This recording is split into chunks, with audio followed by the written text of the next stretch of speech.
So here I've got some fuel locks that don't have the number on the key, on the barrel, and I don't have a key, so I'm going to try and show you how to break into them.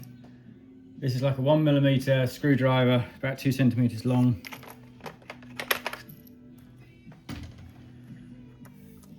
And you're going to insert it, well, you'll work it out. It's either the top or the bottom, depending which way it orientates.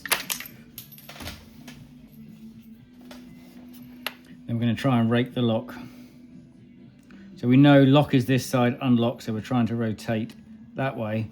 So you need a turning thing that applies a force in the direction, and then you're going to put your tool in.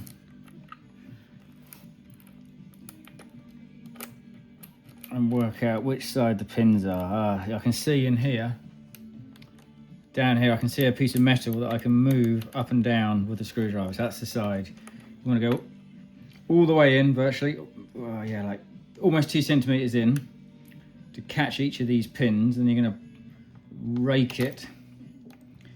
Basically, you're hoping, pot luck, to locate all the pins in the right location so that it allows the barrel to spin. So I'm putting a little bit of rotational force on the blue spudger thing to try and undo it. And you can hear each pin letting go as the screwdriver comes past it. So you put a little bit of force on, which means the locking pins get jammed in the correct position. It's all about getting the right amount of twist.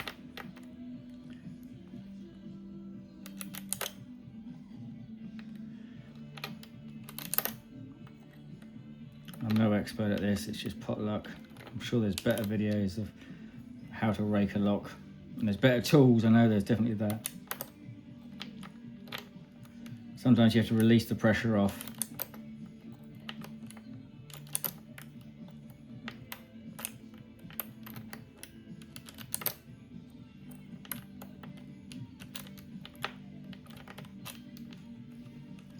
And this just takes time. Sometimes you get it within minutes.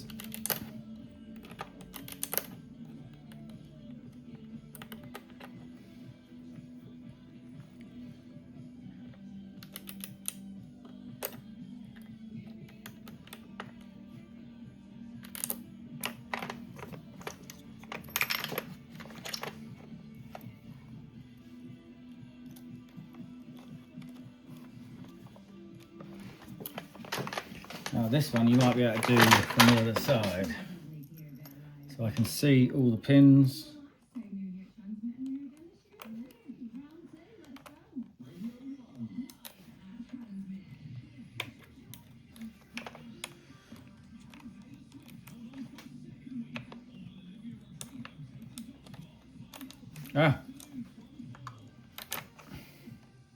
So because you can get to this one from the back edge, you can come in from the back, and all you got to do is make all these pins flush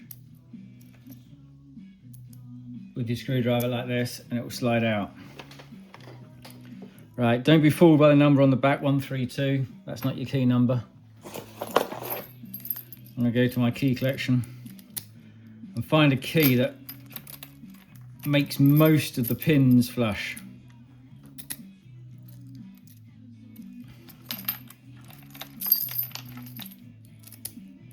And what you can do is just remove all the pins, so it won't act as a lock.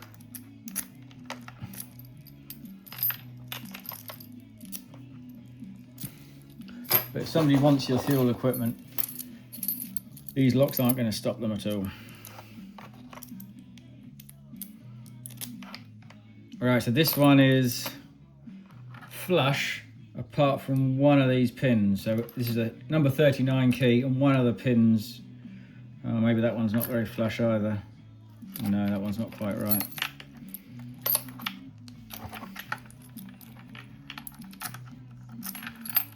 Pot luck, I might actually find the correct key. So a 104 has got all of them flush apart from this one. Now you can't add material to the key, to make this go flush, because that's what you need to do. It's this dip here, it's causing that. So the easiest way, which pin is it? Just make sure you get the right pin. So it's the second pin. I'm going to take it over to my workbench, also the kitchen table.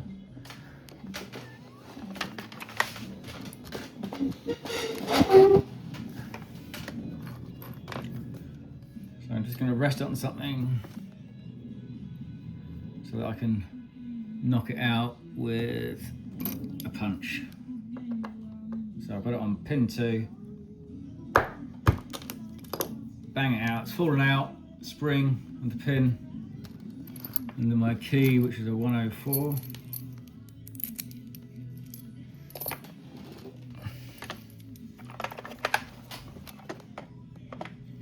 Put the barrel back in.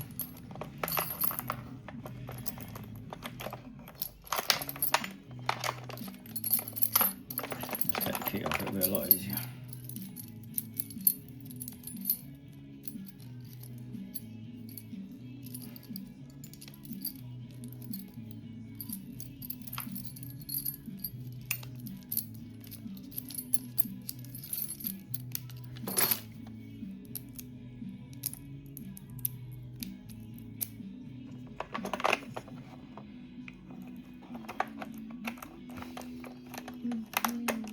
There we go.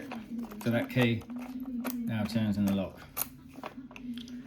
But it still won't work with this because I need to get this out and take the pin out. But at least I'm halfway there. So if you can't get to the back of the lock, you do have to rake it, pull it out, do the same process of finding a key that almost works, taking out that pin, and then you're in.